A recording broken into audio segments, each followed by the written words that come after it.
Keksalik. Alloh taolo yoshlikni hammaga beradi. Keksalik esa hammaga nasib qilmaydi.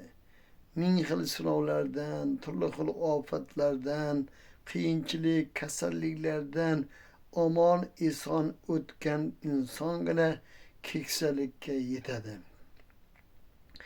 Endi keksalikni ham o'ziga yarasha mehnati, mashaqqati bo'ladi. Keksalikka yetdingiz, oyog'ingiz og'riydi, gohida belingiz og'riydi, ko'zlar yaxshi ko'rmaydi. Qon bosimingiz esa bir xil turmaydi. Buni ustiga qand degan kasalliklar ham odamga yopishadi. Ya'ni inson keksalikka yetavergach, demak turli xil kasallik, mikroblar ham poylab turar ekanda, keksalikka yetishishingiz bilan demak ular ham hujum qiladi. Insonni hoy-havasga bo'lgan orzulari so'nadi. Endi unda faqatgina Alloh taolaning rahmati, marhamatini kutishdan boshqa iloj ham qolmaydi. Shunday bo'lsa-da ham hamma keksa insof va tavfiqga kelmaydi.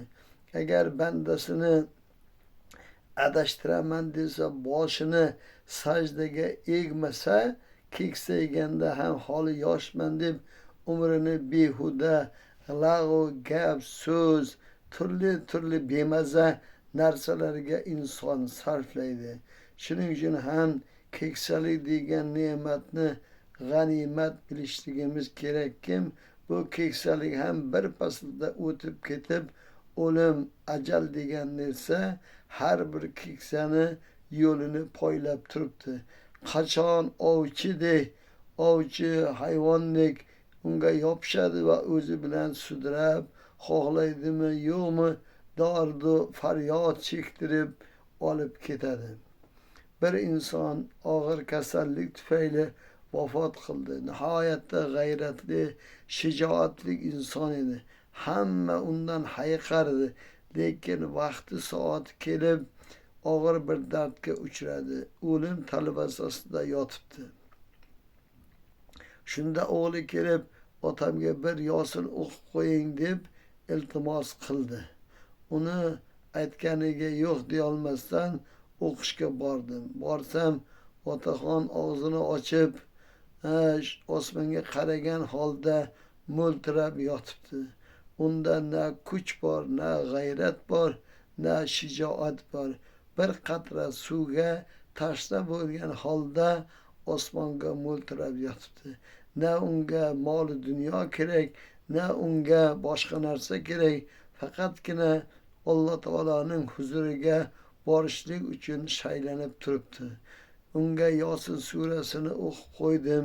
So'ngra uni og'zini ochib, suv so'yayotganligiga e'tibor qaratdim va o'sha yerda bir piyolaga suv keltirib, paxtaga suvni bo'ktirib, og'ziga 1-2 tomchi tomizdim. Lekin afsuski, insonni ajali yetsa, rizq ro'zingiz mana bu dunyodan uzilgan bo'lsa, bir qatra suv tomog'idan o'tmas ekan. Suv 2 labini 2 tomonidan oqib chiqdi. Bildimki, demak bu insonning nasibasi uzilgan. Shu tariqa u inson bu dunyoni tark qildi. Shuncha talashish, tortishish, uy, joy, yer, hammasi qoldi, ketdi. Lekin inson yaralingandan buyon, inson nafaqat musulmonlar, inson zoti yaralingandan buyon men o'lmayman, men boqiyman, men abadiy qolaman degan xayolda yashaydi. Go'yoki Alloh taolo uni bu dunyodan bergan omonatini so'ramaydigandek xayolda yuradi. Vaholanki Alloh taolo omonat qilib jonni berdimi, vaqti soati kelganda jon omonatini qaytarib oladi va imtihonga boramiz. Har bir inson mana bu dunyoda qilgan yaxshilik va yomon amali uchun har bir inson o'zi yakka go'rda javob beradi. Hattoki farzandingiz yoningizda yotmaydi, o'zingizni sevgan yoringiz yoningizda yotmaydi. Biron kishi yoningizda hamroh bo'lmasdan qorong'i go'rda yolg'iz yotasiz. Shuning uchun keksalik to'g'risida bir she'r bitgan edim. Inshaalloh sizni hukmingizga havola qilmoqchiman. Qomatim dol bo'ldi, keksalik yetdi, chaqnagan ko'z nurim tugabon bitdi. Belimda quvvat yo'q, bilagimda kuch, o'limning xabari har kun kelar duch. Goh oyog'im og'rir, gohida boshim, o'pkam ham siqadi, yurak tinch urmas. Zumda keksalikka yetibdi yoshim, qaltirab qo'llarim maromda turmas. Ko'zlagan maqsadga bermas imkon yo'l, sog'lik boqmay qo'ydi siltagaydir qo'l. Oxiratda tushlarimda deyishadi bo'l, yolg'izlik tunlarim aslo tark qilmas. Shundayin bo'lsa-da orzuyim o'lmas, hoyu havaslardan lahza to'xtamas. Tavba istig'forni nafsim hech suymas, toatin qilmoqqa shayton yo'l qo'ymas. Bo'la oldimmi men yoshlarga ibrat, o'rgatib ularga iymon tahorat.